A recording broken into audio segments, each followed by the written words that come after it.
football set to be forced to reassess its relationship with Russia. UEFA officials told football figures to dissuade politicians from publicly lobbying for the 2022 Champions League final, which has been moved from St. Petersburg to Paris, The Independent has been told. Sources in the Western European game have privately said they were under the impression that their federations could be blacklisted from hosting future tournaments or marquee fixtures if big plays were made to replace the Russian city in the wake of the invasion of Ukraine. There was even open speculation, right up until Thursday morning, over whether this was because UEFA did not want to aggravate Russia. UEFA did not directly respond to questions about this.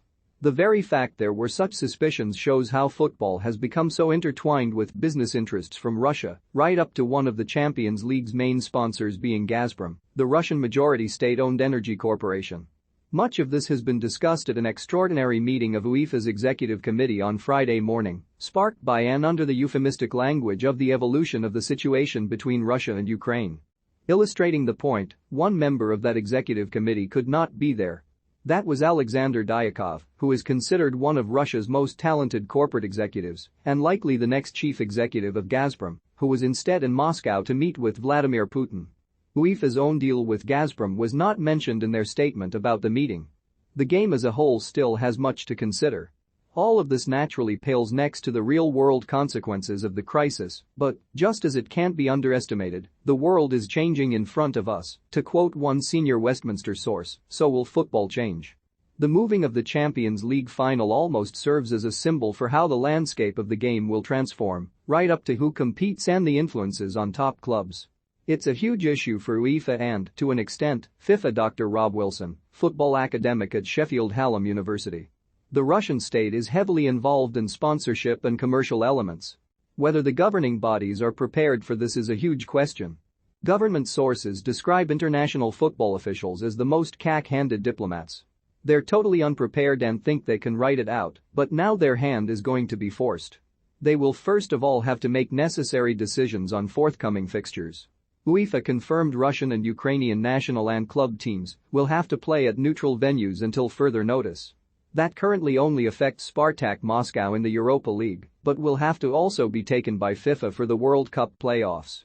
Sweden, Poland and the Czech Republic already issued a joint statement saying they do not consider traveling to Russia and playing football matches there. The Russian national team were due to play Poland at home in another politically charged fixture and would have been due another home match against Sweden or Czech Republic for a place in Qatar if they won. Neutral venues are now expected.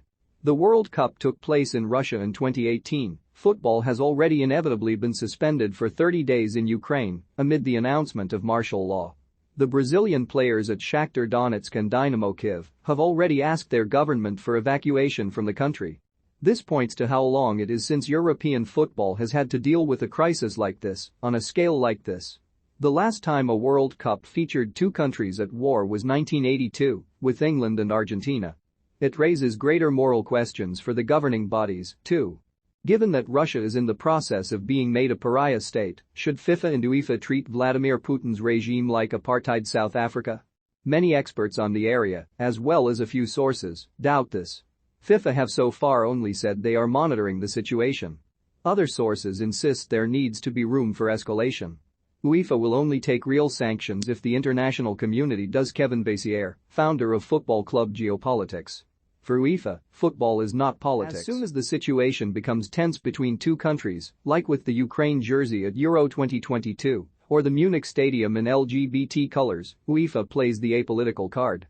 How can UEFA exclude Russia when we know the weight of Gazprom? Most often, the position from the major world sports organizations on international issues is extremely neutral.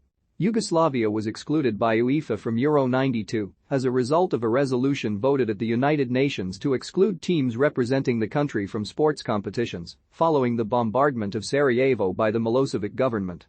UEFA will make their decisions based on international sanctions. Shaki have moved to remove Gazprom from their shirts, that is where UEFA's hands could be forced. Senior Westminster sources say they expect sanctions to be increasingly severe and that people do not yet realize the extent of the effect. The idea is basically to make life so difficult for Russian people, right up to oligarchs, that the cost of the war becomes domestically unfeasible. If Russians were removed from SWIFT, for example, it would mean no money going in or out internationally. This would have a huge effect on many football figures in even indirect ways. Serious sanctions would be a major political statement and at odds with UEFA, insofar as linking politics and sport goes, Dr. Wilson says. I'd expect lots of visa and work permits to be withdrawn. The crisis has already dragged in no less a club than the European champions. On Thursday in the House of Commons, Labour MP Chris Bryant called on Boris Johnson's government to seize assets from Roman Abramovich as he revealed details from a leaked Home Office document showing concerns about alleged links to the Russian state. The backbencher said the Chelsea owner should no longer be able to own a football club in the UK after telling MPs that he had obtained a leaked Home Office memo from 2019. Mr. Bryant told the Commons the document said Mr. Abramovich remains of interest to the HMG Her Majesty's government due to his links to the Russian state and his public association with corrupt activity and practices.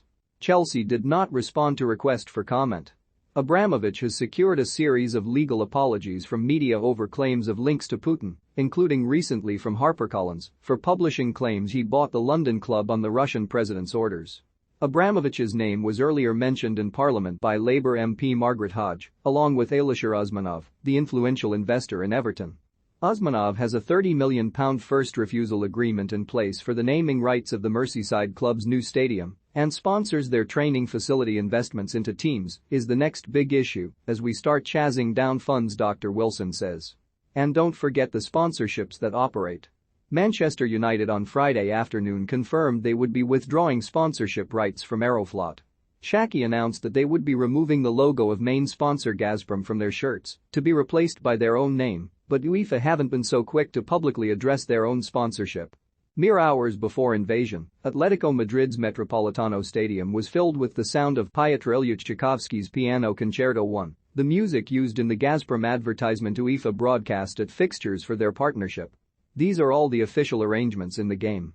There is then the even more problematic unofficial arrangements. Numerous sources speak of rivers of corrupt Russian money running through the sport, keeping corners of football all over Europe afloat. It is possible the crisis will expose this. The whole story should shed light on the problematic nature of the broader game's willful acceptance of whatever money is going. As cryptocurrency deals currently take hold, it emphasizes how very few questions are ever asked and even fewer answers are given. Various communication departments were still trying to wait and see how this plays out.